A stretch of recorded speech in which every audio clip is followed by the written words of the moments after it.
a lot of neuroscientists tend to be, in my experience, a lot of psychologists, people, emotions are sort of either overlooked or downplayed, like the embarrassing cousin we don't talk about. We want cognition, we want memory, we want perception, we want sensation, we want fundamental neurological processes. And so I was often led to believe or led to think that they are well understood. We shouldn't have them anymore, but sometimes they rupture and burst and cause problems. But just stuck with them, aren't we? And I thought that was the scientific consensus. If you're like a rational, logical thinker, like you're always you just keep controlling your emotions. I'm not guided by emotions. I'm guided by logic. Then why would a brain think logically at all? Why would you use the rational thought?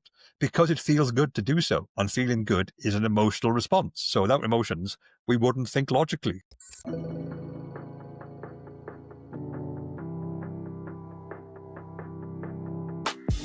Welcome to the Mindform podcast, where we delve into the minds of some of the most interesting people on the planet, discuss psychology, philosophy, and personal growth, and share the wisdom we uncover with you. Join us as we explore the art of forming our minds. Here's your host, Frank Lawton. Kia ora from New Zealand. This is the Mindform podcast. Here we share real conversations with earnest seekers of the good life, uncovering gems of wisdom every time. Each guest is a unique expert in philosophy, psychology, and personal growth, and all are members of the Psychotecture Collective and training platform Mindform. This week, I'm privileged to be speaking with Dr. Dean Burnett. Dean is a neuroscientist, a lecturer, a podcaster, science communicator, a comedian, and an author of multiple works, including his best-selling debut book, The Idiot Brain, and his most recent work, Why Your Parents Are Hung Up on Your Phone and What to Do About It, which is targeted to younger readers. He's done 2 of those now, so I'm intrigued to learn a bit about that shift there. Dean pragmatically educates the public on the quirks of human neuroscience and how these can present challenges in the world today, but also where we can find opportunities to thrive. Welcome to the podcast, Dean. Thank you for having me. Much appreciated. What's alive in you right now, Dean? How are you feeling? What are you thinking about? This particular point in time, or this current situation? On this day. Yeah. On this day, it's currently 10 to 8 in the evening where I am. My son's had his parents' evening at school, but my wife had to go to that side to look after my daughter. She was home, and she's just turned 10. She's rather headstrong, so it's been a fun evening for Dad to be dealing with that, whilst dealing with car problems and a lot of mental clutter today, shall we say.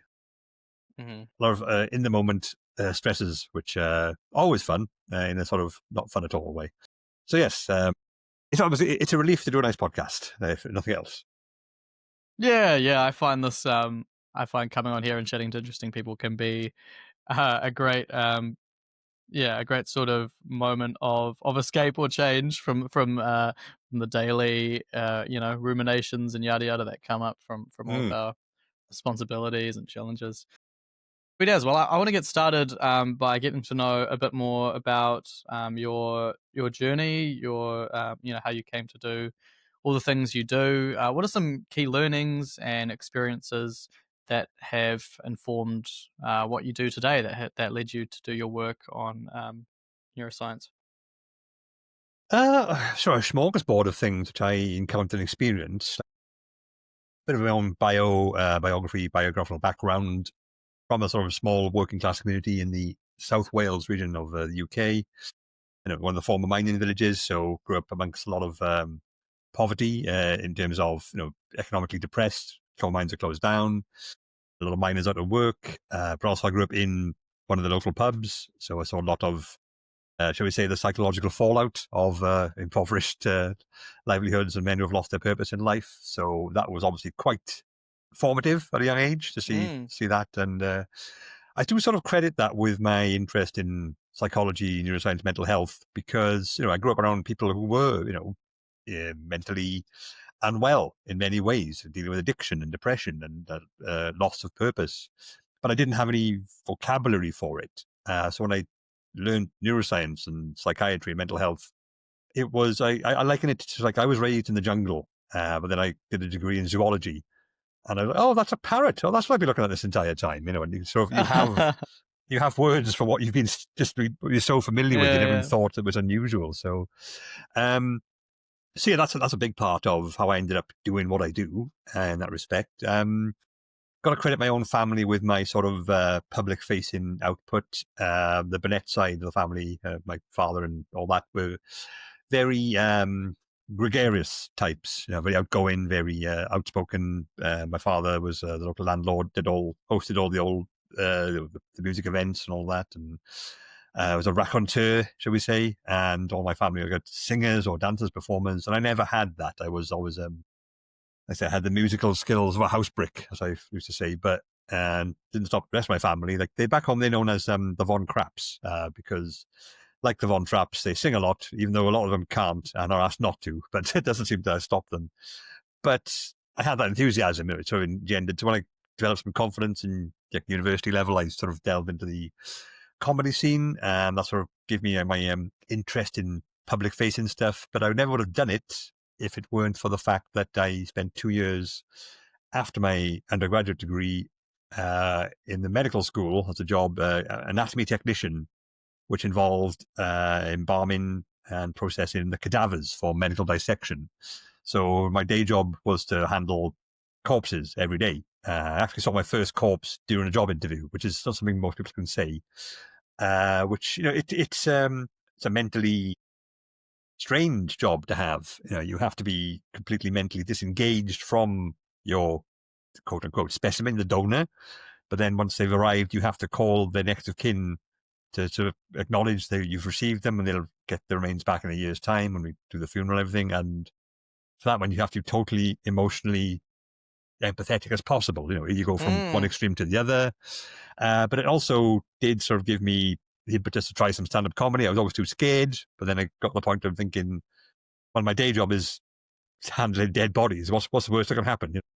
If I go on stage and no one laughs, they're still breathing. That's a step up, really, isn't it? So that was my that was my entry into that. And like I like to say, I psyched myself up for my first ever Did you performance. practice your comedy on the I cadavers? absolutely did. That's what I said. I actually practiced thinking, room full of people, no one laughs. I get used to it. But then did my first set, someone did laugh, and I almost soiled myself because that isn't meant to happen. So yeah, that's a combination of things which got to me where I am, really. An interest in speaking to people, emotional engagement, psychology, and just trying to communicate it. That's probably some of the more pivotal experiences which got me to this particular point in my career. Brilliant. Well, that is a unique story, but I can see it on you already. It fits Yeah. the picture. I get some people saying to me, "How do I do what you do?" I wouldn't. I don't think it's repeatable in the exact same way, but yeah. So you might be familiar with the map and the landscape metaphor, where the map is well, the landscape is the world you're in, the journey you've been on, and the map is the collection of beliefs and values, and it might Yes. be a Yeah. shifting one that you use to Absolutely. model Yeah. that landscape in your mind and navigate it. Throughout sort of this journey of writing about these various neuroscience, mental health topics, and maybe even your journey into comedy, what sort of has been the X? X marks the spot, the goal, the destination. What have you been trying to figure out or achieve as you navigate these different realms? It's a tricky one for me because I think if we stick with our metaphor, I'm sort of in the old style maps, where it's like the Roman Empire map where they never got past the Scottish border, so the Scotland is all hazy and like they don't actually have an outline to it. It's there, or the old pre Australian maps, like here there be monsters sort of stuff. I'm sort of in Just terms a of my coastline. I'm sort of in those sort of I'm sort of in that territory because we mentioned my background. I'm the first member of my own extended family to go to university at all, let alone become a doctor. So I don't have any examples of my own life to show me that this is how it's done. This is what you do where you go. So I've sort of likened myself to, when it comes to brain, mental health, psychiatry, psychology, mind, mental understanding. I'm sort of like the guy with the big hat and the stick wandering through the undergrowth. In that, I don't know where I'm sort of going. I'm just going to see what happens, what works. It hasn't been a conscious choice. I sort of figured this out retroactively.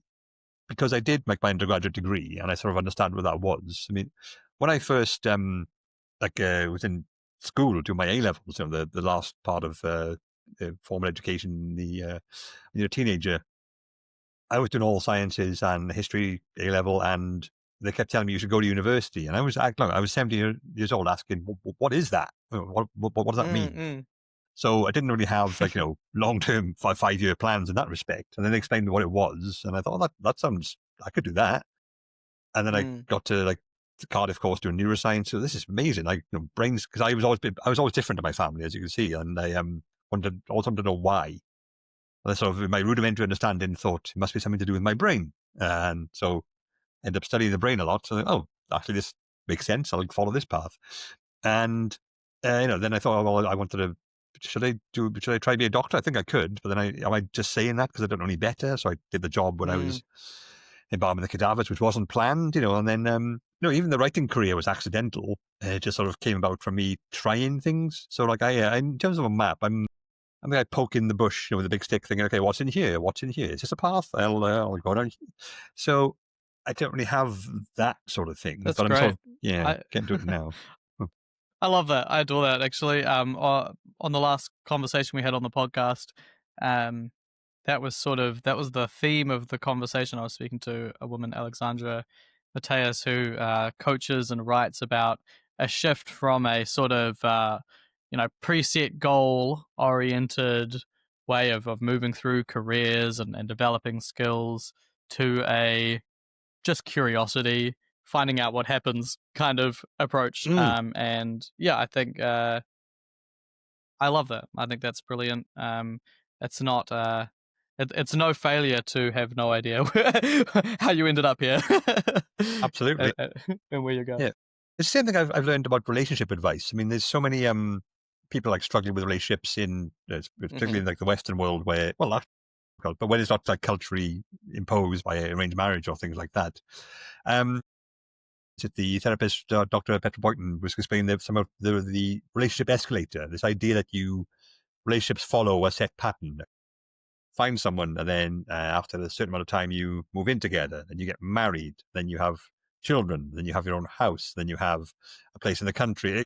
Everyone has their own different version, but this idea that there's constant, inevitable stages puts pressure on people. It doesn't need to be there. Relationships don't have to be that, and so this idea that Mm-mm. you always have to follow this pattern can be unhealthy in some ways. With this I think the idea that, okay, where am I? Well, where do I want to be right now? Not where do I should be? Where do I want to be? Where do I feel like I should go? Mm, Or mm. yeah, I think that's something to be said for that. Yeah, because a lot of us don't know the difference between the way things work and the way we tell each other things work, and Bang on. what we Yes. want and what we Mm. tell each other we want. It's Oh, absolutely. Yeah. but that's, I suppose, and you'll have written a lot about this. I suppose that's one of our human gifts as well, right? That we're able to sort of build these collective illusions and play along. Mm. Oh, yes. Way more than we realize as well. We're such social animals. It's actually quite, I think some evidence say we are the most social creature on Earth by some margin. Ultra Social is one of the books written about humans. Our Mm. collective cooperation is a huge part of why we're so successful, but also can be a problem, as we've seen multiple times throughout all of our history. But without that socialization, we wouldn't have a history. There's a good and bad to everything. Yeah, exactly. I mean, yeah, I've learned that everything I hate is one side of the coin of something that I love. Usually. Um, okay, so your map and landscape. I got another question about that. In the last Cool. sort of 5 to 10 years of as you've been raising kids and exploring these different sort of concepts through your writing and your public facing work. What have been like one or two sort of major revisions you've made to your map? Big shifts in your values or your beliefs Mm. that kind of change how you approach life. Well, we discussed this off mic beforehand, but I came to sort of the science communication arena via the sort of the skeptical pathways of finding something lots of people believe in and then pointing out why it's not correct according to science. There was a big movement towards that in the mid 2000s, 2010s, that sort of Yeah, thing. yeah. It's like the alongside the sort of new atheist sort of movement, Yeah, right? About obviously Richard there's a huge Dawkins and overlap that sort of there thing. as Yeah. well. Yeah, Yeah. and as someone who is like a first and foremost a scientist and has tried to live my life in an evidence-based way, and that obviously did resonate a lot with what I was trying to do. There are plenty of examples in the wide world of people who will exploit lack of awareness or misinformation for personal gain. And obviously, not all problems gone away, but there were quite a few examples of quite a few patterns and trends and fashions for doing that. And I've sort of made some good friends by that route. I sort of sharpened my claws, teeth. I don't know, my quill. Let's go for a far less aggressive example. I sharpened my quill on writing about that. Yeah. I didn't eat anyone. I don't know why I'm going by the teeth route. But yeah, so I sort of got into it via that, the whole Ben Goldacre and Simon Singh and all those writers who were, say people think this, but here's the actual data, information, evidence, all that sort of stuff. And there's a noble part to that. There's definitely there's certainly a degree of merit and necessity to that sort of route. But it wasn't very long before I realized that people who are into that sort of thing, there are the ones who are the good sports, or the benevolent ones who I consider myself to be among, but I would, wouldn't I? But quite clearly, a lot of it is just I want to feel superior, and this is a justifiable way of doing it. It's like how do I get the moral high ground quickly and easily, and mock some of these people who aren't as well educated? A lot of it just comes down to that, and it quickly becomes very much just another form of hero worship and insularity and us versus them. And also, I have no time for that. So, yeah, as time's gone on, I like to think I've got a much less cynical outlook on things. I like to sort of embrace all different creeds and ideologies, even if I don't necessarily agree with them. I think, well, if it gives you something and no one's affected by it, then what's the harm? There's a certain merit to that. So that's one aspect to it. But also in more recent years, as a lot of neuroscientists tend to be, in my experience, a lot of psychologists, people, emotions are sort of either overlooked or downplayed, or even sort of, the embarrassing cousin we don't talk about in that sort of field. We want cognition, we want memory, we want perception, we want sensation, we want fundamental neurological processes. Emotions are like yes, and that guy. So I was often led to believe or led to think that they are well understood, but almost like some sort of cognitive appendix. Yeah, we've got them. We shouldn't have them anymore, but sometimes they rupture and burst and cause problems. But just stuck with them, aren't we? And I thought that was the scientific consensus. But with COVID, my father passed away very early in the pandemic, and had to deal with all that from a very very traumatic perspective. I ended up sort of writing a whole book about emotions and how none of that's the case. So they are incredibly complex, incredibly powerful, incredibly important, and a lot more poorly understood than you think in the scientific sense. There are like different schools of thought as to where they come from, where they originate, but the impact they have on us and have had on us, they have shaped our actual physical form, our evolution, the way our brains see things are often the result of emotional feedback and emotional processes. And it's really quite good to embrace that, I think. Like beforehand, I was thinking, when, as most people tend to, if you're like a rational, logical thinker, like you're always, you just keep controlling your emotions. I'm not guided by emotions. I'm guided by logic. That's quite a common online stance. Facts don't care about your feelings. Well, exactly, yes. But that's not, I mean, that's not how the brain works at all. Like we actually, like if you want to take that logic to its extreme, if, I only embrace logic, not emotion, then why would a brain think logically at all? Why would you use the rational thought? What's the outcome, right? What's the outcome? Yeah. Yeah. But also because it feels good to do so, and feeling good is an emotional response. So without emotions, we wouldn't think logically. We would have no reason to. Like, why would anyone do anything? It's so we do need them to ground us in reality. And I realized beforehand, that's when I sort of realized, I always saw myself as a neuroscientist. I'm sort of I'm aloof to I can look down on these processes and think, yes, that won't affect me. Well, it's I know what's happening here. I can adjust for that. But now I realize, being like a qualified neuroscientist going through an emotional experience, it's like being a highly qualified mechanic trapped in a car with no brakes on the motorway. I know what the problem is. I could feasibly fix it, but I'm in the You're car so right good now. at metaphors, Dean. You're It seems always to be a bringing out thing. the best metaphors. Yeah, That's great. I've just got to ride this out and hope I survive, because otherwise, yeah, I know what the problem is, but I'm still stuck with it. So that's not exactly how it. Oh yeah. You can't separate yourself from it. You can't just get out and watch it go off. This is your brain, mate. You're dealing with it. Suck it up. Yeah. No, absolutely. I've had this conversation, I suppose, with myself and with others over the years. And there seems to be this almost almost like it's part of our collective ideal or a moral imperative that we need to be better than human, better than animal. We need to sort of have this detached, objective way of processing the world and processing ourselves. But it is, when I think about it, one thing I find confusing about that is, well, why is mechanicalism an ideal when we're so much more interesting and beautiful than machines? Yeah, with pure logic, it's got its place. Definitely, I know it would sell. Absolutely. If we use pure logic in more areas, we would probably get a lot more done. With only that, I think we'll ultimately get nothing done, because Yeah, what's the well, point what of are we anything? getting done and why? Why? Like Yeah. without emotion, we wouldn't have scientists. A lot of people think scientists are aloof, but if you look at the actual career of a scientist, someone doing something for years on end in the hope that it'll work out for them. Like, experiments can last decades, or like at least years and years of like trying to Well, find, often, yeah. prove this My, hypothesis. my And yeah, sense that scientists are really a lot like artists. They're sort of motivated by this divine dissatisfaction, and they're following their curiosity and their feeling like something, something just speaks to them, and they just have to go down that path. And that's a very emotional. You absolutely, need yeah. to be somewhat of a sensitive person to be driven in that way. Yeah, I think it was Kierkegaard who said, "He who has learned to be anxious in the right way has learned the infinite." And that you just that desire to know, like, why, where did the universe come from? I don't know. I don't like not knowing. I'm going to find out, and then you end up people discovering stuff. It's emotions are a really big part of science and exploration in terms of just getting things done. You wouldn't have much without it.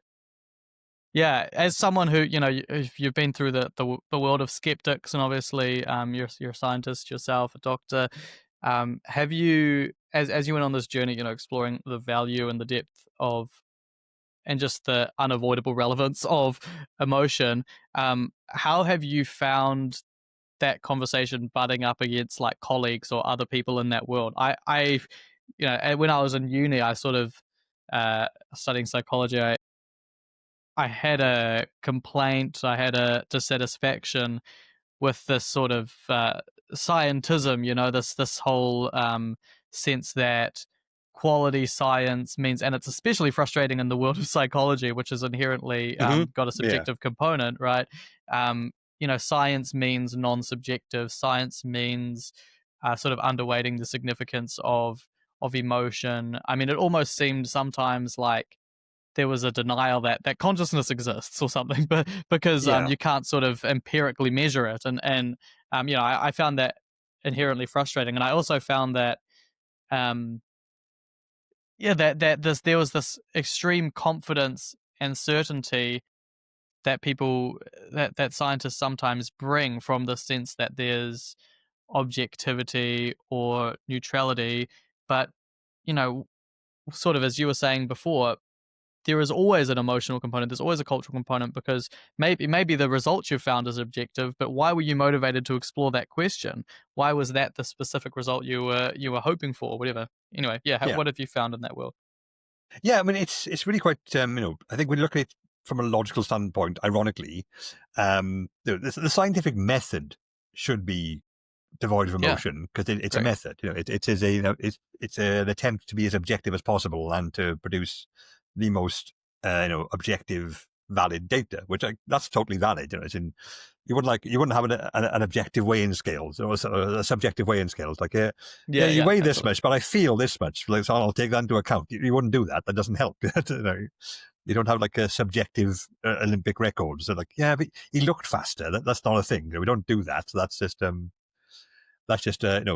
there's obviously a place, and a vital place, for objectivity and completely neutral stances. But like I say, like I said, places without subjectivity, without emotional investment, science wouldn't exist at all. So, like I say, if you have an experiment which takes 10 years to run and you don't know what the outcome is, logically, you would not do that. If you're a smart person, you could make a much better living elsewhere, doing something much easier and much more immediately rewarding. And that's why I say, like, pure logic leads to nihilism in that you can, well, why would I do that? It doesn't benefit me. Like, yeah, but it benefits everyone else. Yeah, but, in 10 billion years, the sun will explode. So who cares? Like, these are all things you can just apply logically to the situation. But we don't do that. But yeah, there is like this sort of drive to be seen as purely objective, which ironically is itself emotional in its way. I think because scientists are humans, and the sort of the public portrayal, like the stereotype, is that they're aloof and remote and emotionless, which they have to sort of strive to be. If you look at scientific journals and articles, it has to be as unemotional as possible, because it is just like, here are the facts. You can take these facts, you can repeat what I've done and get the same facts. That is the ultimate goal. So I think it's, I'm a science communicator of some repute, so I can safely say that the reason I get to do it and my superior scientist friends don't do it is because being a scientist teaches you, if you're a proper scientist, a career scientist, teaches you to communicate only with other scientists, which means you cannot communicate as well with the general public or your non-scientist friends, because you need to speak as technically as possible with other scientists to say, here's my work. Here's my work explained as thoroughly and objectively as possible, so you could repeat it. You could repeat it and get the same thing, which proves that my work is valid. But that's not how people communicate in the general sphere. In the conversational and the political sphere. That's not how anyone works. So I do think there's a vital place for science communication, which non-scientists can understand. But I do think a lot of scientists, like when you only talk to other scientists and need other scientists' approval for your work, they become sort of self-referential, self-sustaining. There's a feedback loop there, so they become more remote and aloof from your non-scientist person anyway. And I think, the field does attract those who are already inclined towards that sort of mindset.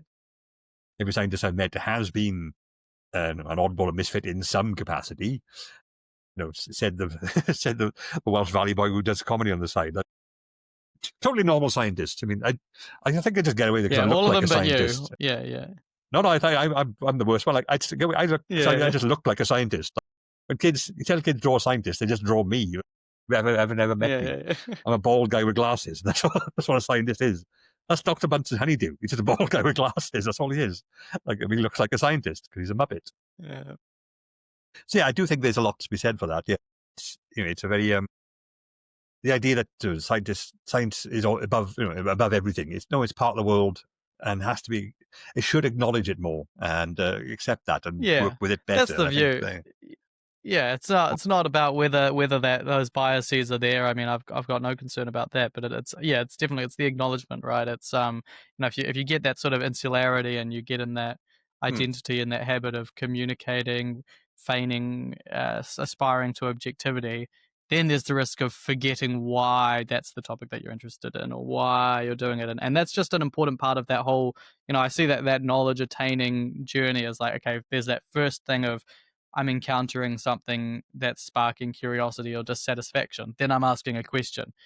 And I'm trying stuff out. And then the scientific method. And then it's, what am I motivated to do with this new information? And they're all necessary parts of it, but just knowing that each part exists in that chain and empowers the whole process to me.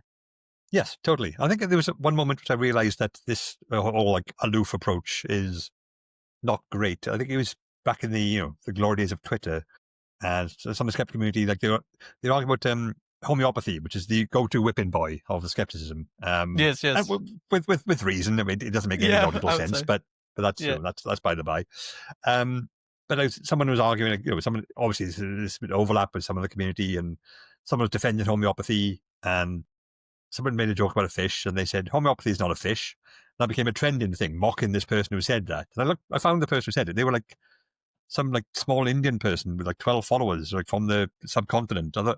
This is a impoverished Indian person who's basically got online access for probably 2 hours a day at most, and you're all piling on with your wealthy white educated backgrounds. This isn't good, guys. Come on, they're doing their best at what they've got. This isn't necessary, but that's all that was the moment I went, yeah, this isn't how things should be. Yeah, what's Yeah, motivating you to harass well, that guy? precisely, yes. Yeah. It's like that show that came out, oh geez, I don't know, 6 years ago or something now, 7 years ago. Goop. Remember that with Gwyneth Paltrow? Yeah. Well, she's got the And it's website, hasn't this she?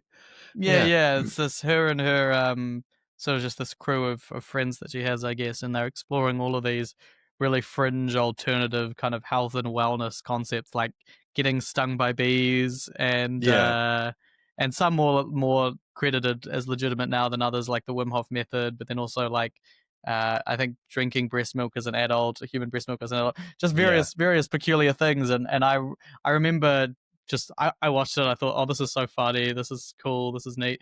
And then being like, whoa, where did this come from? There was this huge amount of anger coming from the scientific community, and I thought, yeah, this is nonsense. I can see the risk, but isn't it just part of the process where you start with a bunch of quirky people exploring something ridiculous, and then it's a question that's investigated more legitimately? I don't know. That was my take at yeah. the time. I think maybe like this degree of like validation from it just being presented with such glamour and such thing. But Yeah, it was again, the glamour of it, I think. Yeah. I do remember like I was actually asked to write about something tangential to that, which was the phenomenon of perineum sunning. Did you hear about that one? You mean butthole sunning? Yeah. Like the whole thing where Yeah, you have to yeah, sort yeah, of go in yeah. the morning and just like be naked and like, expose your undercarriage to the sun. Yeah, yeah, And I yeah. think what's his name? Josh Brolin got really badly sunburned down there, and he was complaining about it. Yeah, you would. It's just showing your most the sensitive part of your body directly to sunshine. That will happen, mate. It's no offense. Yeah, like there's no reason to. Like, what do you think that's happened? What do you think they're achieving there? That's a strange thing to think about. Like, I know they say like the eyes are the window to the soul, but what is that bit? It's like the exhaust The pipe. door. I mean, it literally is in some ways, I suppose. Yeah, exactly. So you wrote this book on, what was the title of your book on emotion that you wrote after your dad passed away? Emotional ignorance. Emotional ignorance, Ironically, yeah. the original title was going to be emotional intelligence, because that is a phenomenon. That's a term in its own right. I pitched it when I thought everything about emotions was well understood and well documented. And then, I thought, I'll just write this fun and breezy book about emotions, all the fun stuff about it. And then I realized, like, 2 pages in, like, oh, I don't know anything. And then had to rephrase everything in the parameters of that. And then, yeah, so I was like, actually, I totally went the other direction. Said, no, emotional ignorance. None of us know how they work, and we should embrace that. So, yeah. Yeah. So and you said that there's not a lot of consensus. There are a lot of different ideas about the function of emotions and where they come from and their impact. So in that book, were you sort of presenting these different frameworks and sort of leaving the reader to see what made sense to them? How did you approach? How did you respond to that uncertainty? Yeah, well, I did sort of like clarify, like the first chapter is all about the question, what is an emotion? Because there isn't really not a scientific consensus on what that is. The answer to that, Mm. it's one of those things like art, it's in people all recognize emotions. We know what they are, like fundamentally. But if you ask if you ask like 50 people to write down what is an emotion, you'll get 50 different answers. You ask them again a week later, you get 50 more answers. And like my friend, the emotional historian Richard Firth Godber here, professor, things like he said to me there are as many definitions of emotions as there are people researching emotions. No, actually, there's more. People keep changing their minds, so everyone's got at least three. So it's a very uncertain field in that respect. So like, but when you could argue about the definitions, but then you can look at the science. But there's more like distinct camps in science. Like at the moment there's two, perhaps last I checked anyway, distinct camps. Primary emotions, as in like we have 4 or 5 or 7 or 12 or 4 or 3 or 12 or 1 or 10, like a hardcore emotions, hardwired emotions, and everything else stems from those, or a combination of those. Or the constructivist view, which is like we have affect, the emotional energy, emotional stimulation, and our brain creates them on the fly all the time, which is like sounds unlikely, but then technically that's how vision works. Our brains just constantly creating vision from basic neural impulses, or our memory works from different traces just concocted. So it's more to it. So yeah, I've just like presented the different schools of thought and why people think these usual cop out. It's probably half, some of one, some of the other, some balance between the two. But yeah, it's nowhere near as clear cut as you might hope or think. Yeah, we read a book. I can't remember the name of the author on Mindform not too long ago. It's this either Northern European or maybe Eastern European woman, and the thesis of her book is kind of emotions, so to speak, don't exist. They're mental constructs, right? We have these complexes of physical sensations and drives and sort of memory echoes or faint senses from memories, and we recognize patterns in those, and we put names on it, but it's different every time, and they really only exist conceptually. Do you recall the name who I'm talking about, or is that? But that's one of those two models, right? That's the constructivist theory of emotions. Yeah. Like the figurehead of the figurehead. Implies he didn't do it, but the founder, that was like the leader of that camp, is Professor Lisa Feldman Barrett. Yeah, that's it. Yeah. Yeah. But there's that, but also like there's other theories along those lines. Like there's actually the somatic mark hypothesis, which suggests that the body is the source of emotions. Like something happens to us, our body reacts in certain ways, and our brain takes these reactions and this means anger, this means fear. Like your brain's a builder and the body's the architect. Okay, build this. All right, fine. It's just like puts it together. So again, I think that's not the most mainstream theory, but the fact that it has some ground and all is quite revealing that we generally don't know. Like it's a very much it's a gestalt process. Yeah, they're such different models, but the fact that we don't have kind of a strong sense of leaning as a collective in one direction or the other, I guess, just shows how unknown they are. And I wonder how much that speaks to just how, if collectively we grew up with more vocabulary about our emotions and had more conversations about our emotions and practiced more awareness about our emotions, I wonder if there'd be more consensus about how they work at that scientific level. As someone who's done myself a lot of body mindfulness meditation, kind of similar to the meditation you and I did at the start of this call, with the Vipassana tradition, they do these, like, you might have heard of it, these like 10-day silent retreats of about 100 hours total of meditation. And it's all most of it's like scanning the body and trying to sort of be aware, but also not reacting to whatever sensations you're feeling. And they use all this sort of spiritual language of sankharas and these other things to describe it there. But to sort of put it into English, like the model that they seem to have about how emotions work and how to sort of gain some mastery, etc., over that is that last somatic model, which is that you have a perception or a thought, and then there's this sort of landscape of sensations in your body that comes up, and your brain notices that, and then that sort of presents your brain like um, an emotion or a complex or a belief system to sort of operate in that moment. Like it's a signal that the brain hears from the body. Okay, this is how I sort of am going to feel and act now. And the idea is through that practice, you can sort of learn to look at those feelings, but not come to that same habitual conclusion about what they mean for you. So that last model resonated as true for me. But maybe it's the case that they're all kind of true, and it just depends on how you want to approach it. Yeah, I think this idea that there's like a one particular model which the brain obeys all the time, that implies a level of consistency and reliability that the brain thus far has never demonstrated in all the history of studying it. I think like it is a complex organ. The brain is still the most complex thing in the known universe, according to us. And of course, as I say to my son, but what makes us think that? Self-publicist, that's what that is. And it is sort of like a very hard to pin down thing. There's a quote, I can't remember said it, but if the human brain was simple enough to understand, we'd be so simple we couldn't understand it. So I like that. That's great. There's also that going so on. True, yeah. It is. Sometimes like asking using the human brain to understand the human brain, it's almost like asking a pencil to draw a pencil. The information's all there. Trying to bite your own teeth, to quote Alan Watts. Like, the information's there, but you don't have the insight. You don't have the.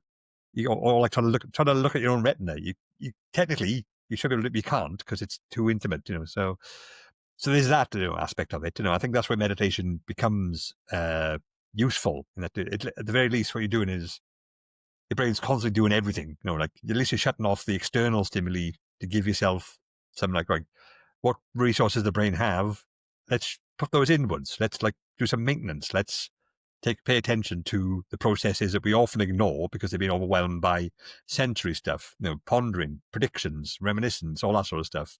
And that's where some of the actual scientific benefits of meditation come in. You can actually look inwards and say, right, stop everything else for a second. Let's do some housework. Let's just like, okay, what's happening with the body? What's happening with the internal mind and stuff? Let's just do a bit of let's like a manager going down. Let's meet the workers. Let's go to the factory floor and just see what's happening with people. And that's good and that's really helpful because the brain has so few resources which is not always engaged in. And the brain is technically a marvel of engineering in terms of power output. The brain generates enough power to power like a standard 25-watt bulb, like old school style, which isn't a lot, compared to like a blast furnace, but it can. But what it achieves with that Yeah, power, but yeah. in terms of efficiency, in terms of converting power to function, it can perform like trillions of calculations every second. It is unparalleled in the world, but that means every single erg, every single tiny minuscule point of energy is used by the brain for something.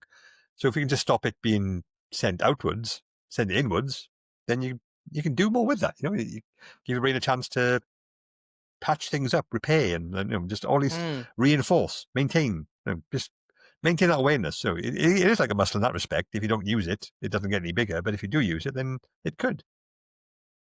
Yeah, there's a lot of ideas out there about and some are more sort of secular and some are more spiritual or theological than others. But about how and why meditation works, creates change, growth, adds value.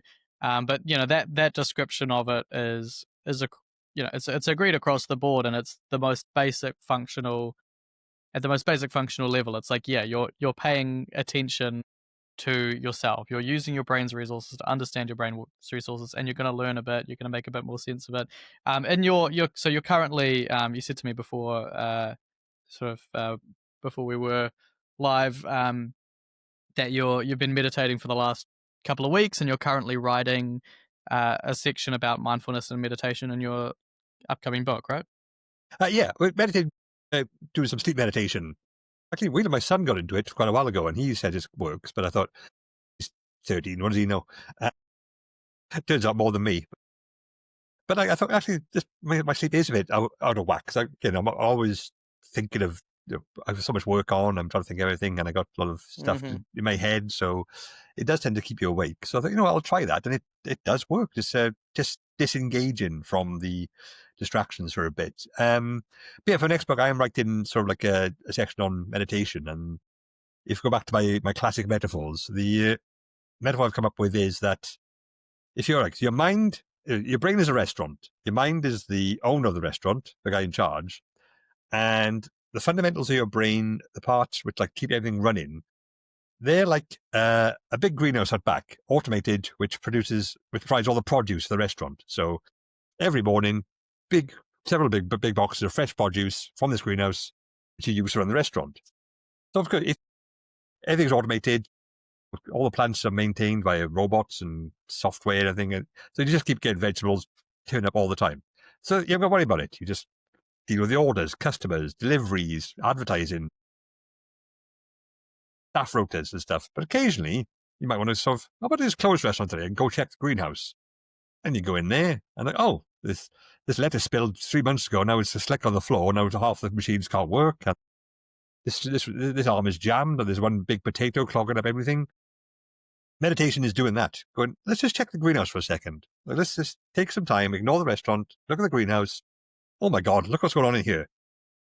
Let's clear that. Let's put that away. Look, this one's broken. Let's fix that. And then you get more produce. You get more fresh food stuff. The restaurant becomes better because you have more to offer.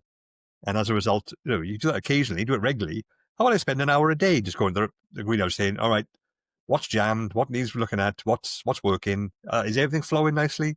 Let's keep that. This fertilizer level topped up. Let's do that. That's sort of what you're doing. Okay, right, so you don't have to do it thinkingly or not knowingly. Just like, okay, what's going on in my body? What's going on in my mind? What's going on with my sense of self? Let's just let's look at that. Let's actually pay attention and just link everything up a bit. Like say, focus on your breath. Your brain's not doing external stuff for a second. It is looking inward and say, okay, let's just reinforce that. Let's just pay attention to this important process, which I don't normally look at. And that does help because I say you divert in resources where they're not normally sent. And that's good in terms of neurological processes. Do you think then the benefit of meditation is the same kind of benefit as, say, journaling, right? Because journaling is the same thing. Journaling is you're pausing from your normal activities and you're reflecting about yourself, your thoughts, your feelings. We'll say it was journaling that was focused on that sort of more inner experience. Do you think that's the same, or do you think there's something going on with mindfulness and meditation that's different to something like journaling?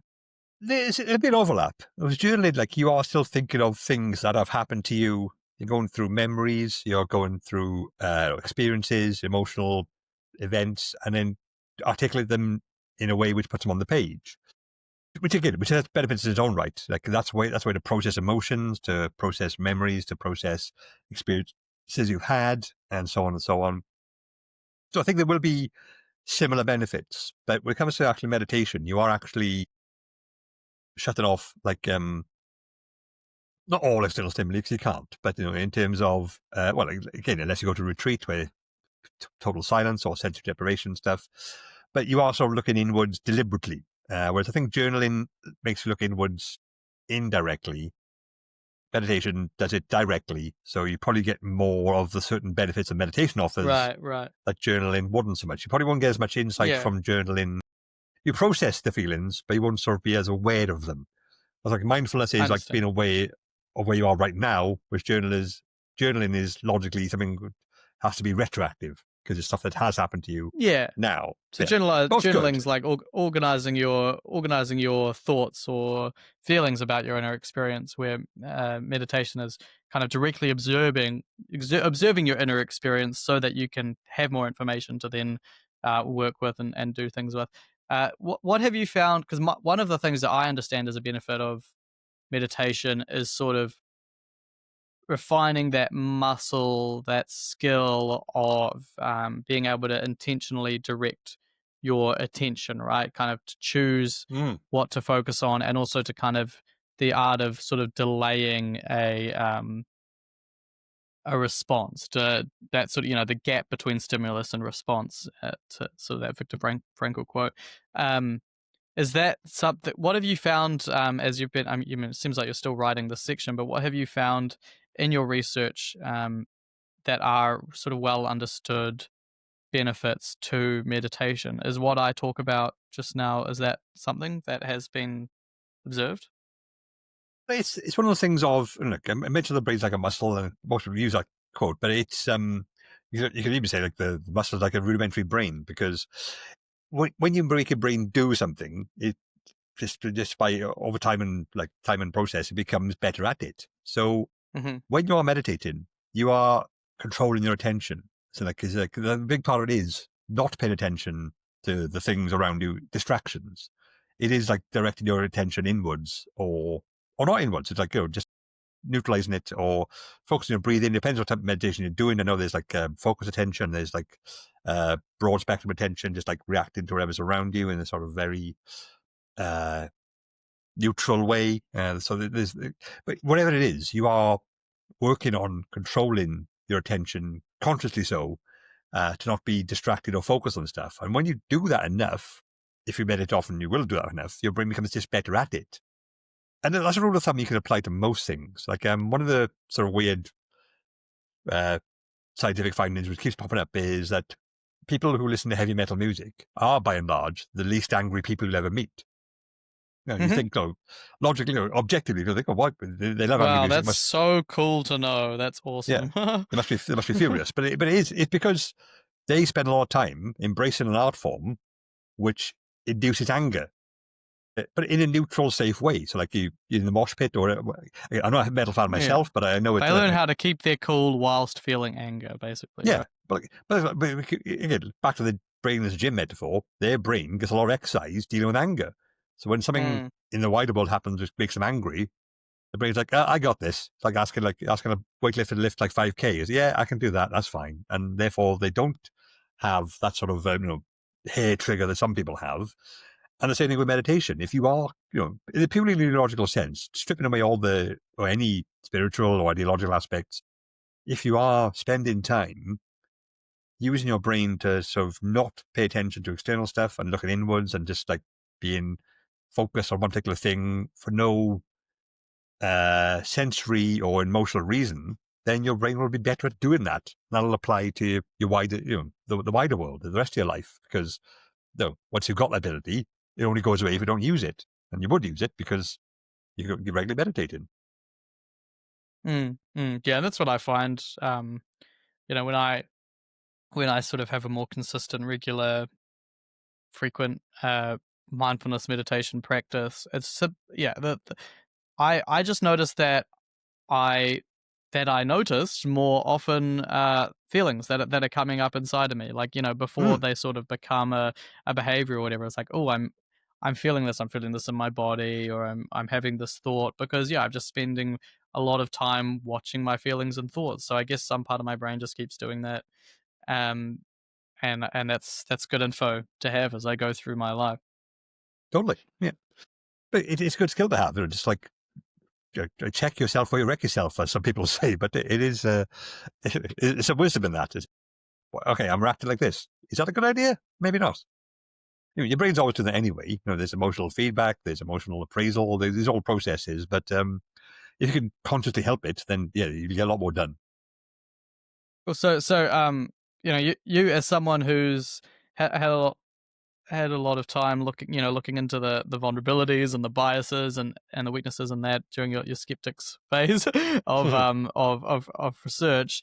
You are seeing a practice of meditation as valuable for people to sort of refine their skills in regulating their attention and to understand and recognize their inner workings. And I'm sure there's benefits, to that in terms of reducing one's susceptibility to all of these vulnerabilities and logical weaknesses and that we have with our brains. What else have you found in terms of a habit or a practice or a skill that is beneficial for people to have a bit more, I guess, mastery over this mysterious brain?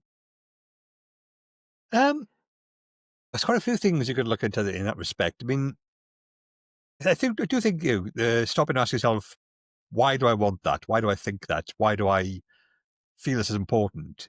Is a useful rule of thumb. And like I've done it myself quite a few times. And like I get angry or upset about something, and like rule myself the situation. I think, why does this matter? What do you want from this? Why is it important to you?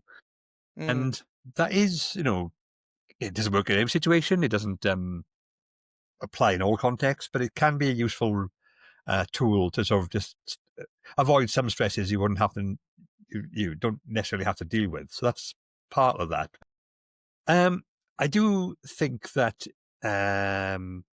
related to that, a lot of the wider problems in the current media landscape we find ourselves in is a lot of this from just reinforcing things you already know or already think you know. Mm-hmm.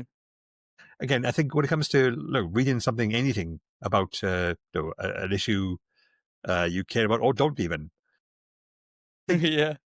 I think as a rule of thumb, this is so vastly simplistic, but I do think it's helpful. Anything you read that you like or react strongly to, ask yourself, do you want this to be true? Would this being true help you, or did it make you feel good? If it does, give it a second look. Find a second source, like find some sort of backup to it, because and a credible backup. Obviously, you'll obviously find someone else on the same cut from the same cloth who will agree with it. But yeah, I do think I find out doing myself a lot. Like if someone posts something online and go, "Oh yeah, that's right." Hang on, I think it's right because it conforms to what I already think. But this is not an area I'm an expert in, so I'll double check that. And quite a few times now, I thought, "Oh no, wait, no, that's totally wrong. That's not something that is actually true, or it's not even like as relevant as what I thought, or this is a completely out of context thing." And especially in the era of AI, then obviously that's people can create things which they want people to believe. And then, so just, constantly asking yourself, do I want this to be true? If so, why? If I do, is it? And that's, if you want to live a more rational, more like a well-informed life, that's usually a good rule of thumb to adhere to. Do you think you developed that habit in response to all of these things you discovered about your own fallibility, like looking for a way to to not be so self-deceived at all times? Oh, absolutely, yeah. I mean, with the best of the world, to my friends from the community, like the skeptic community, were just as guilty of that as anyone. As in, like, they show them, like, look, this person who was the chiropractor is awful. Yeah, that's right, exactly. You don't know that. What do I did see someone once, I think it was quite telling, where someone started their own skeptic blog saying, here's why you shouldn't believe XYZ alternative medicine people. And like this one, okay, that's good. Yeah. 3, they only ever rely on anecdotal evidence. Okay, yeah, well, I suppose that's a valid point. And they said, yeah, like this is all wrong because, like, as my friend Dave said, people who do that are all scumbags. Like, your friend Dave, who is this? Did Dave publish the scumbag study of 2019? Who's Dave here? Like, what do you want? Like, you're just going by. You shouldn't believe anecdotal evidence because of my anecdotal evidence, and that is, I think that says it all, really, doesn't it? That's where you sort of become quite you're telling on yourself there, and that's not really a good way to be. I think people have this view. Well, some people. Me sometimes, for sure, that that there are all these different opinions out there, and those who have this opinion, usually my opinion, are the people who have arrived at their conclusions through rational thought. Precisely, in an unmotivated way, and the people who have the other opinion are there, because they're biased and that. But I mean, the vast majority of us, the vast majority of the time, the vast majority of our opinions, because that makes sense, because we're social animals and this is how we develop. These opinions are motivated. We're here because we have a social or a practical reason. It doesn't mean that we're wrong, but I think it's definitely worth acknowledging, to say the least. Absolutely, yeah. I mean, like, I've made a point now of, like, unsubscribing or unfollowing people who are just constantly, relentlessly saying all the things you agree with are right. Oh, okay, I like expose myself to a little bit, not at the point of, like, self-taught or self-deception. Like, you can tell when someone else is being equally as strident from a different viewpoint, but something to a few more sort of neutral seeming, or at least, like, balance. But again, what is balance? Like, it depends where your center is and so on and so on. But that's a subjective viewpoint. But that's why I always go with the data, personally, if I can. Like, okay, what's the actual data? Like, I don't care what they said, who they are, how. Well, they said this, but they once cheated on their wife. That's bad, but what's that going to do with the subject matter at hand? Like, their economic analysis of this, it says it's bad, but they once slapped a child. Okay, that's bad. I don't trust that person, but that, yeah. Now, what's your analysis? Tell me that, that. Yeah, there's so many ways we critique an idea that aren't the idea itself. Exactly, the character of the person, or I remember this conversation I had with some family who, I think a lot of their opinions are reasonable. It's not about the quality of that, but they sort of went down a bit of an opinion rabbit hole around COVID time on, with vaccines and stuff. And happened a lot, and talking to them about it, and there's interesting valid points to be made and stuff. And I sort of got to the point in the conversation where I was listening, it's so hard to kind of trust any sources, right? Because they were saying, you can't trust the media. And I was like, yeah, I know, it's so frustrating, because it's almost like every opinion you can have about this, there's someone who's got a motivation to make you think that opinion. So how do you know, and they were like, yeah, but we actually know the media source that can be trusted. And they just referred me to, like, a particular radio channel that really is strongly motivated to validate this particular sort of identity group of opinions. And they were like, yeah, media is really untrustworthy, except this one. These are the trustworthy guys. Way, yeah. I was like, hold on, you lost me. Yeah. Well, you can tell how subjective it is. Like, I've obviously, I know I said about we shouldn't be so skeptical, but some skeptical stuff is good, like the whole anti-vax movement, which is has negative consequences. Now, you can argue the pros and cons of that all you want. The whole, we shouldn't let a pharmaceutical company inject unknown substances into your body, and that's bad. Which, again, there's a logic to that. Don't get me wrong. There's a point to that. Yeah. Yeah, but I've not seen any of them use the same argument against Ozempic, which is a totally novel chemical, which will actually change your body in real time. Yeah, but that's weight loss. That's okay. Like, no, either you care about that, or you don't. Like, either pharmaceutical companies are trustworthy, or they're not. You can't just say, like, when it comes to my child's health, it's bad. But when it comes to my waistline, it's good. No, come on, that is not a consistent stance, So yeah, well, we don't reason from first principles. It's just incredibly uncommon, and I'd almost be skeptical of our own capacity to do that. And I think your advice of, actually just instead of sort of hoping and thus maybe ending up pretending to reason objectively, just ask yourself, well, what is my motivation? What is the motivation? Because at least if I'm aware of that, I can work with it, I can work around it. A friend on the founder of Mindform, we have this kind of thing we do talking about psychotechnology, which is like thought processes or kind of cognitive tools you can use to help you with certain psychological challenges or when you encounter obstacles. And one is, I can't remember, we just given them all titles, but one that he sort of came up with is, if I think something, coming up with a motivation why it would be good for me to have the opposite view or come to the opposite conclusion, and then see if I, because I think you can say, why do I want this? But if you want to think it, you want to think it. So think, okay, what's the benefit to me if the alternative was true? Can I want that to be true? And then where's that motivation going to take you? Totally. I think there was it's the British comedian, Scottish comedian Frankie Boyle. He's extremely acerbic, but he there's a podcast once he said, I think it's not about Hollywood planning, but I think any like-minded group in charge of important stuff would benefit. You should always have one guy in the room going, why?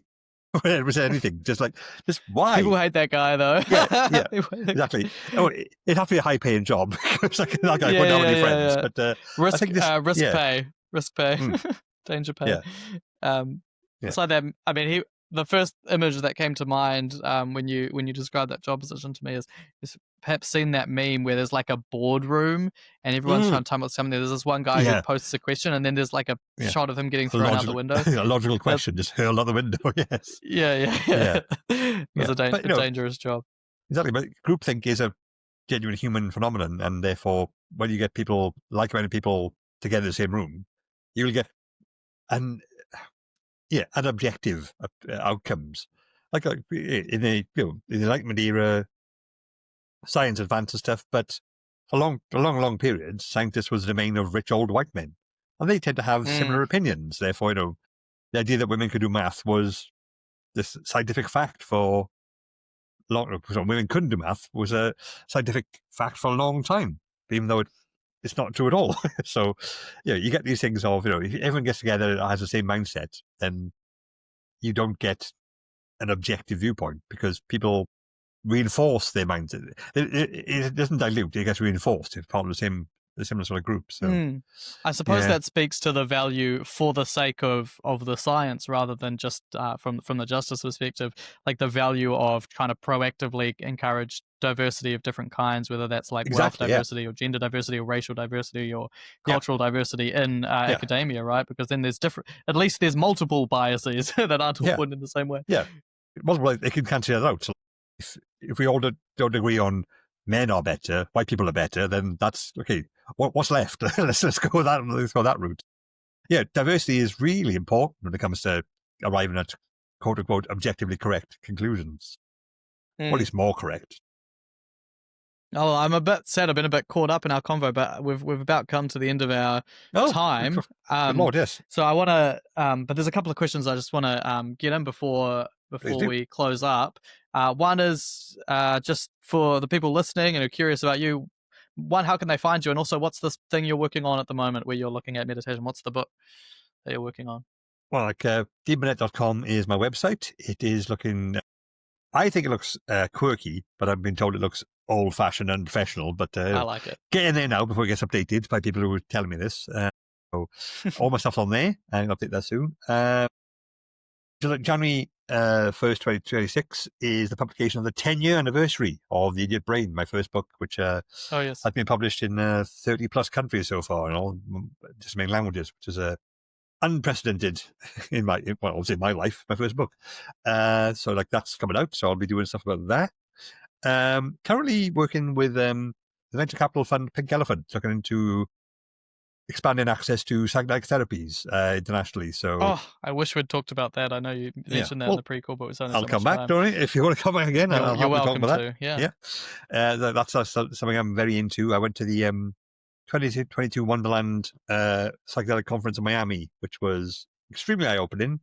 The only thing I didn't like about it was that I'm extremely British, and everyone there was extremely American, so they're all extremely friendly and upbeat, and I'm far more cynical. Luckily, I had a friend there. I said, "Hi, great to see you. Yeah, come round for dinner sometime." Yeah. Like I said, oh God, like I'd call my friend Amy Reichelt, Dr. Amy Reichelt, who's also an excellent researcher and far more informed of this thing, but she's also very British. I was like, Amy, come and be cynical at me. I said, oh God, yeah, thank you for being downbeat.